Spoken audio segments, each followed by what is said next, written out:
Hello and welcome to the wellness notebook. मैं हूँ रुचिका और मैं आपके लिए वीडियोस लाती हूँ माइंड बॉडी सोल वेलनेस पे, मैजिकल लिविंग के ऊपर और आप अपना बेस्ट वर्जन कैसे बन सकते हैं उसके ऊपर।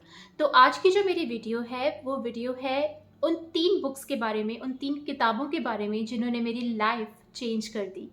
अगर आपने भी ऐसी कोई लाइफ चेंजिंग बुक पढ़ी है तो प्लीज़ मेरे साथ कमेंट्स में शेयर करना। तो बिना किसी देरी के चलिए हम वीडियो में बढ़ते हैं। मेरी पहली लाइफ चेंजिंग बुक है the magic by Rhonda Byrne. ये बुक मैंने तकरीबन 2013 में पढ़ी थी और उसके बाद से ये book kind of guiding light prove हुई है मेरे लिए। जब भी मुझे कोई प्रॉब्लम होती है, जब भी मैं कभी बुरे मूड में होती हूँ, जब भी मुझे कोई इमोशनल प्रॉब्लम होती है, तो मैं हमेशा इस बुक को याद करती हूँ। ये बुक की कॉपी मैं हमेशा अपने पास रखती हूँ ताकि जब भी मेरा मूड ख़राब है या मैं नेगेटिव थाट से गुजर रही हूँ तो मैं इस बुक को जल्दी से रेफ़र कर लेती हूँ। ये बुक ग्रैटिट्यूड के बारे में है। ग्रैटिट्यूड, थैंकफुलनेस, शुक्राना कि आपको जो चीज़ें मिली हैं आप उसके लिए ग्रेटफुल हो, आप उसके लिए थैंक यू करो यूनिवर्स को। इस बुक से जो मेरा सबसे बड़ा टेक अवे है, जो सबसे बड़ी सीख इस बुक से मुझे मिली है, वो शायद यही है कि जब आपको अपनी हीलिंग करनी होती है, जब आपको नहीं पता आपको कहाँ से स्टार्ट करना चाहिए, तो आप एक ग्रैटिट्यूड के प्लेस से स्टार्ट करो। आप सबसे पहले अपनी ब्लेसिंग्स को काउंट करना स्टार्ट करो। आप सबसे पहले ये काउंट करना स्टार्ट करो कि कौन कौन सी एरियाज आपके लाइफ में हैं या कौन कौन से वो चीज़ें हैं आपके लाइफ में जो बहुत अच्छी हैं, जिसके लिए आप ग्रेटफुल हो, जो आपके लिए ब्लेसिंग्स हैं भगवान की तरफ से, यूनिवर्स की तरफ से। आप उन चीज़ों को सबसे पहले उनके लिए थैंकफुल हो। जब भी हम किसी चीज़ के लिए थैंकफुल होते हैं, यूनिवर्स में हर चीज़ एनर्जी होती है। सिमिलरली थैंकफुलनेस, ग्रैटिट्यूड भी एक एनर्जी है और ये एक बहुत ही पॉजिटिव एनर्जी है। जब भी हम किसी चीज़ के लिए थैंकफुल होते हैं तो यूनिवर्स वो चीज़ हमारे लाइफ में और भी अट्रैक्ट होती है। यूनिवर्स कभी हमें ऐसा लगता है कि हमारी लाइफ में कुछ चीज़ें अच्छी नहीं जा रही, हमें तब भी थैंकफुल होना चाहिए उन चीज़ों के लिए जो अच्छी जा रही हैं, क्योंकि क्या पता जो चीज़ें अच्छी नहीं जा रही उनमें कोई हिडन ब्लेसिंग हो, वही हमारे लिए अच्छा हो। हमें नहीं पता, यूनिवर्स को पता है। Universe can see the bigger picture, it's not us, it's the universe. ये बुक हमें बताती है कि हमारे जितने भी थॉट्स हैं, हमारी जितनी भी फीलिंग्स हैं, वो एक एनर्जी फ्रीक्वेंसी पे वाइब्रेट करते हैं। पॉजिटिव थॉट्स और पॉजिटिव फीलिंग्स जो हैं वो एक हायर फ्रीक्वेंसी पे वाइब्रेट करती हैं। सिमिलरली जो नेगेटिव थॉट्स हैं, जो गुस्सा है, डर है, किसी से ईर्ष्या है, वो नेगेटिव, वो लोअर फ्रीक्वेंसी पे वाइब्रेट करते हैं। तो हर एक थॉट की, हर एक फीलिंग की एक वाइब्रेशनल फ्रीक्वेंसी होती है और वो जो फ्रीक्वेंसी उस थॉट और फीलिंग की होती है वो उसी तरह के एक्सपीरियंस, उसी फ्रीक्वेंसी पे जो एक्सपीरियंस है, उसी फ्रीक्वेंसी पे जो घटनाएं हैं, वो हमारी लाइफ में अट्रैक्ट करती हैं। तो जो एक अच्छी थॉट है, अच्छा फीलिंग है, वो और भी ज़्यादा पॉजिटिव एक्सपीरियंस को हमारी लाइफ में अट्रैक्ट करेगा एंड इसको ऑपोजिट भी सच होगा। अगर हम हमेशा नेगेटिव सोचते रहेंगे, हम हमेशा डर में रहेंगे, गुस्से में रहेंगे, हम हमेशा जेलसी करते रहेंगे सबके साथ, तो ऑटोमेटिकली यूनिवर्स जो हमें हमें अट्रैक्ट करवाएगा वो ऐसी सिचुएशंस कराएगा जिससे ये थॉट्स और फीलिंग्स बढ़ें। तो यूनिवर्स का एक ऐसा रूल होता है कि जैसे थॉट्स और फीलिंग्स हम जिस पे हम ऑपरेट कर रहे होते हैं, जो हमारे लाइफ में ऑलरेडी हम कर रहे होते हैं, वैसे ही और एक्सपीरियंसेस हमारी लाइफ में अट्रैक्ट होते रहते हैं। इस बुक ने मुझे बताया कि हमें हर रोज़ ग्रैटिट्यूड एक्सप्रेस करना चाहिए। एटलीस्ट 5 चीज़ें ऐसी होनी चाहिए हर रोज़ जब हम सोते समय, उनके लिए हम जो 5 चीज़ें हमारे दिन में अच्छी हुई हैं, हमें उनके ऊपर ग्रैटिट्यूड, हमें थैंकफुल होना चाहिए। तो इस बुक को रीड करने के बाद मतलब मैंने एक ग्रैटिट्यूड जर्नल मेंटेन करना स्टार्ट किया था और बहुत लंबे टाइम तक किया था। कंसिस्टेंटली 13 साल तक नहीं किया, बट बीच बीच में मैंने ये ग्रैटिट्यूड जर्नल मेंटेन किया था जिसमें मैं सोते वक्त, रात को सोते वक्त हमेशा वो 5 चीज़ें लिखती थी जिसके लिए मैं ब्लेस्ड हूँ, जिसके लिए मैं थैंकफुल हूँ उस दिन में। एंड जब जब मैं ये प्रैक्टिस करती थी तब तब ऑटोमेटिकली अच्छी अच्छी ब्लेसिंग्स, अच्छी अच्छी चीज़ें मेरी लाइफ में अट्रैक्ट होने लग जाती थी। तो ऑब्वियसली मतलब यकीनन ये जो लॉ ऑफ अट्रैक्शन है ये सच है और ये हमेशा ऑपरेट करता है। तो daily gratitude journal, daily gratitude notebook, आप एक कॉपी रख सकते हैं, आप एक नोटबुक रख सकते हैं जिसमें आप हर दिन सोते वक्त, हर रात को सोते वक्त उस दिन में 5 ऐसी घटनाएं, 5 ऐसी चीज़ें जिसके लिए आप थैंकफुल होना चाहोगे यूनिवर्स को, भगवान को या किसी भी सुप्रीम पावर को जिसमें आप बिलीव करते हो, आप उनको थैंक यू बोलो उस चीज़ों के लिए, आप उनको शुक्राना करो उन चीज़ों के लिए। एंड आप देखते रह जाओगे कि आपकी लाइफ में और कैसे कैसे अच्छी अच्छी ब्लेसिंग्स अट्रैक्ट होती रहेंगी। तो डेली ग्रैटिट्यूड जर्नल एक ऐसी प्रैक्टिस थी जो मैंने इस बुक से सीखी एंड काफ़ी टाइम तक मैंने ये प्रैक्टिस की भी।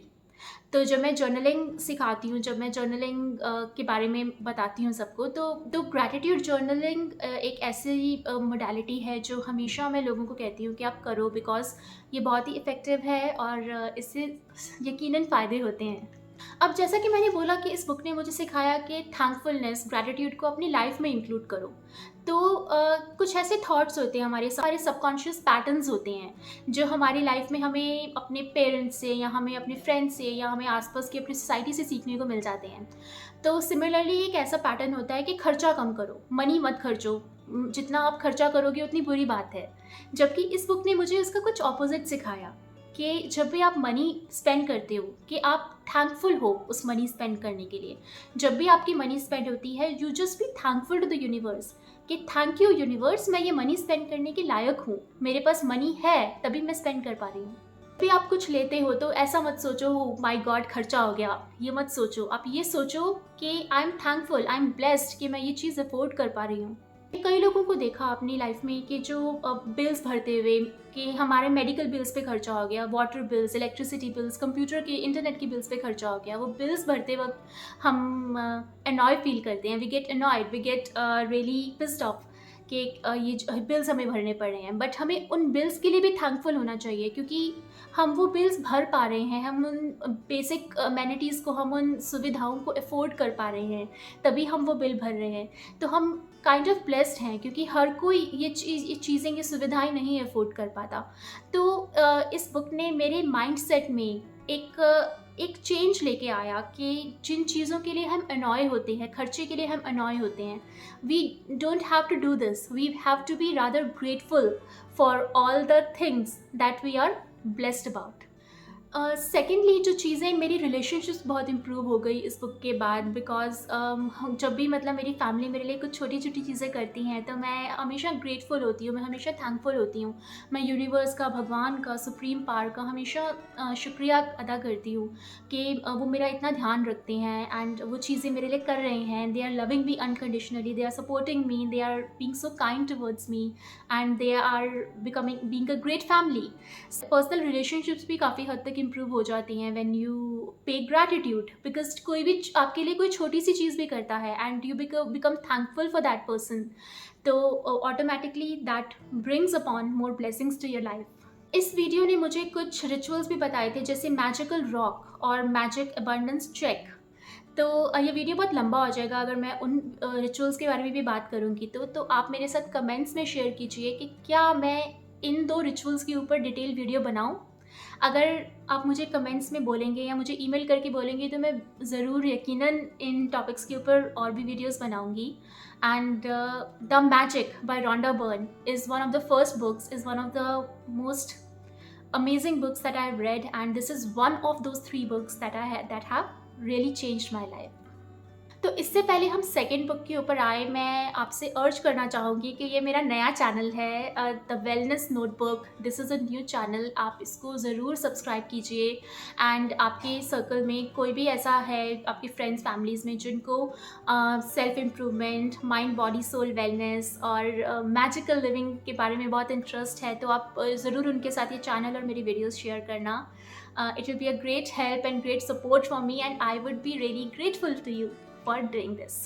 तो चलिए, अब मैजिक की बात हो ही रही है तो जो सेकेंड बुक है जिसने मेरी लाइफ को चेंज कर दिया कम्प्लीटली, वो मैंने 2020 में ही पढ़ी एंड लॉकडाउन के दौरान, और उसका नाम है the big magic. Big magic by Elizabeth Gilbert.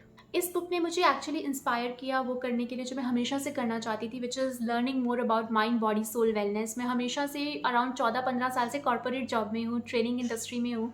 And कभी भी मुझे हमेशा से इंटरेस्ट था माइंड बॉडी सोल वेलनेस के बारे में ज़्यादा सीखने का, एंड अपने जो आइडियाज़ हैं जो मैं हमेशा पढ़ती रहती हूँ, जो मैंने आज तक कोर्सेज़ किए हैं, वर्कशॉप अटेंड किए हैं, उसके बारे में लोगों के साथ शेयर करने का। बट कहीं न कहीं ये डर था कि एक सिक्योरिटी, एक स्टेबिलिटी को छोड़ के ये सब नहीं करना।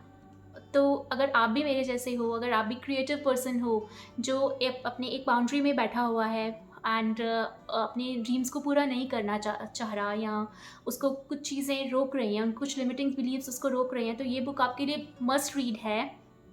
क्योंकि ये बुक आपको इंस्पायर करती है अपने ड्रीम्स को पूरा करने के लिए, अपनी क्रिएटिव जर्नी को स्टार्ट करने के लिए, अपने सपनों को पूरा करने के लिए। अगर आप भी मेरे जैसे एक क्रिएटिव पर्सन हो, आप कुछ क्रिएटिव करना चाहते हो, आपके पास भी बहुत सारे आइडियाज़ हैं बट आपको नहीं पता कहाँ से स्टार्ट करना है, तो आप इस बुक को रीड करने से स्टार्ट कीजिए। आई एम श्योर आपको ज़रूर बहुत अच्छी इंस्पिरेशन, बहुत ज़्यादा मोटिवेशन मिलेगी।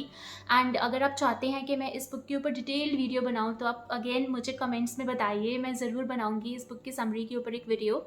बट अभी जो आज मैं आपको इस बुक के बारे में बताना चाह रही हूँ, वो इस बुक की समरी नहीं है, it's more about my personal learnings. इस बुक से जो मैंने सीखा, जो मेरे मेजर टेक अवेज थे इस बुक से। तो इस बुक से मुझे पता चला कि जो आइडियाज़ होते हैं, वो आइडियाज़ भी एक एनर्जेटिक एंटिटी होते हैं। वो भी ह्यूमन कोलैबोरेटर की तलाश में घूम रहे होते हैं। अब जैसे एक सेल्फ हेल्प यूट्यूबर का आइडिया है, वो ह्यूमन कोलैबोरेटर की तलाश में घूम रहा है पूरे यूनिवर्स में। अगर आप उस आइडिया के ऊपर वर्क नहीं करोगे तो कोई और करेगा।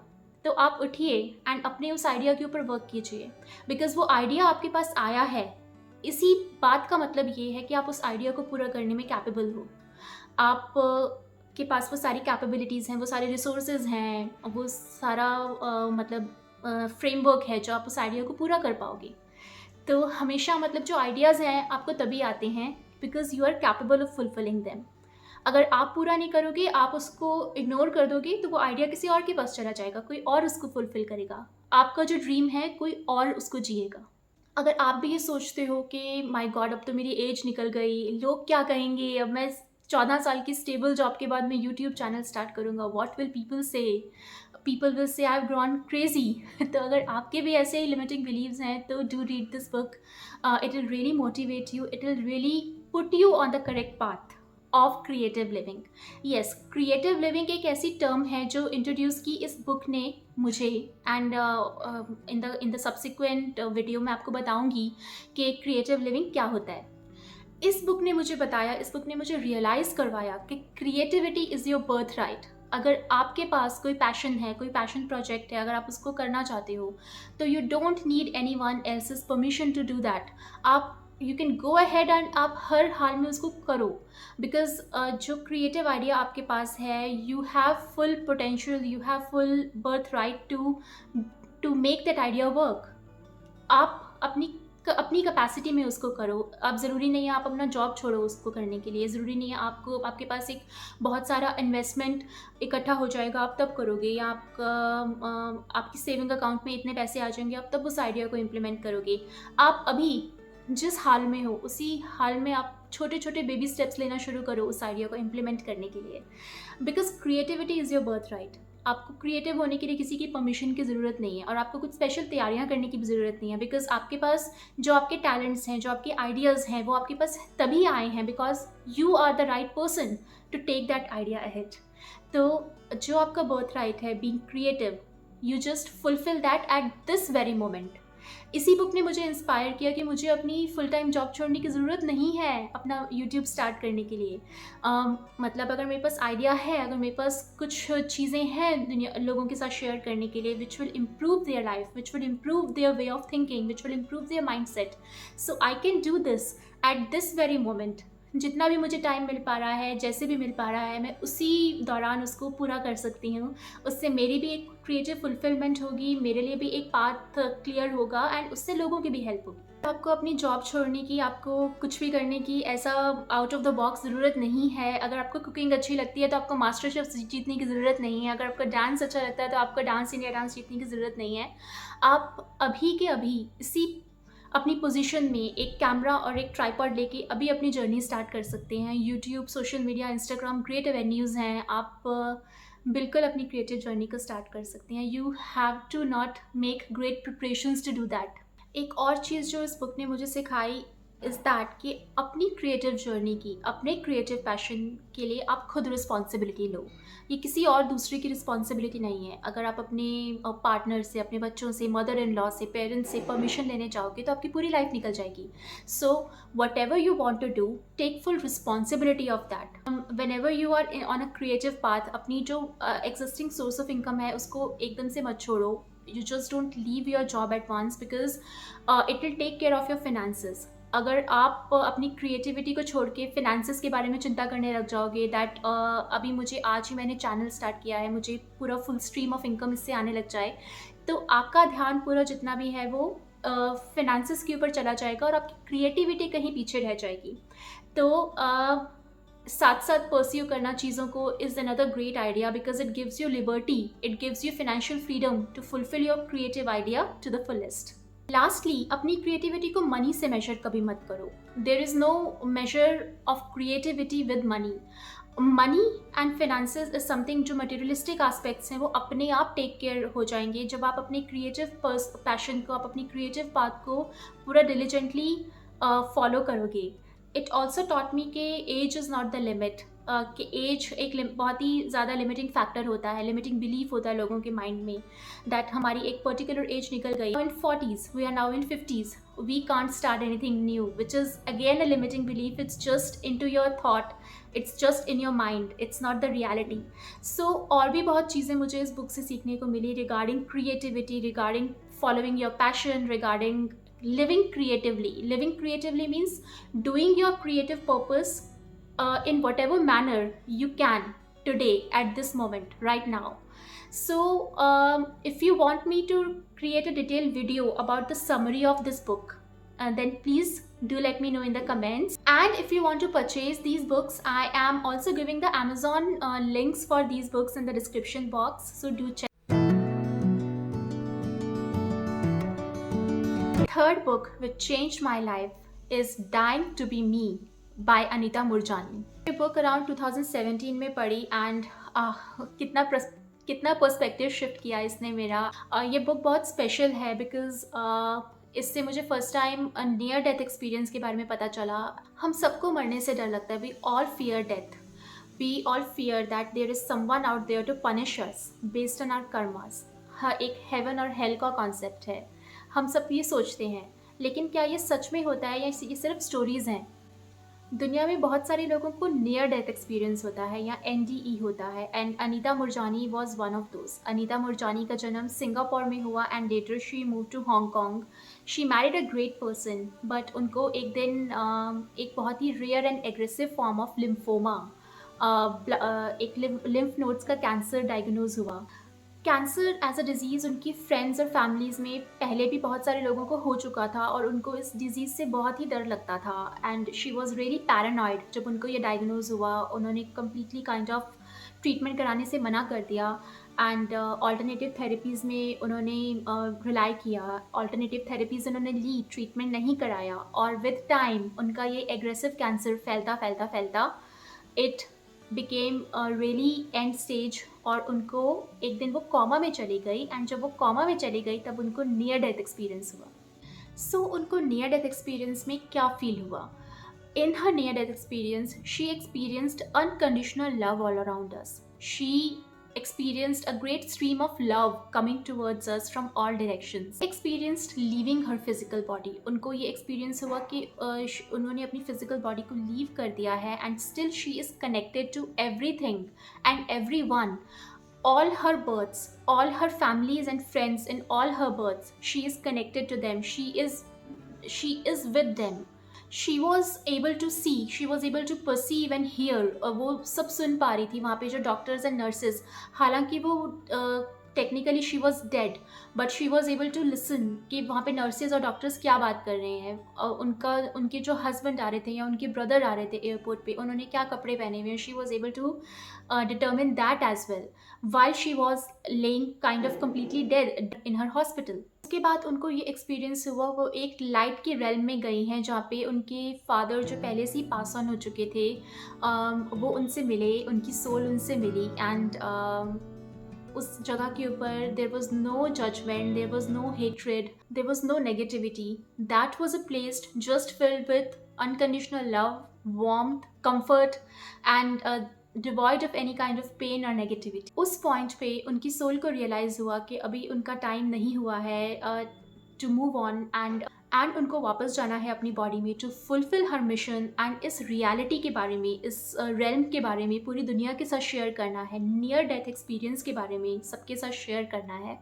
एंड उस पॉइंट पे वो कॉमा से निकलकर अपनी फिजिकल बॉडी में वापस आ गई, एंड इस पॉइंट के बाद उनकी रैपिड हीलिंग स्टार्ट हो गई. एक तरह का वो स्पॉन्टेनियस रिमिशन था. इवन डॉक्टर्स को भी ये नहीं पता था कि उनकी हीलिंग कैसे हो गई, बिकॉज इतने एंड स्टेज कैंसर में नोबडी कुड डिटर्मिन के how she was able to survive. आज तक मेडिकल साइंस ये प्रूव नहीं कर पाया है कि इतना एंड स्टेज और इतना जानलेवा कैंसर उनका कैसे स्पॉन्टेनियसली ठीक हो गया. कोई ये भी एक्सप्लेन नहीं कर पाया कि उनको जो चीज़ें दिखी वहाँ पे, उनको कैसे पता चला कि डॉक्टर्स और नर्सेज वहाँ पे क्या बातें कर रहे हैं while she was completely unconscious in coma at that time.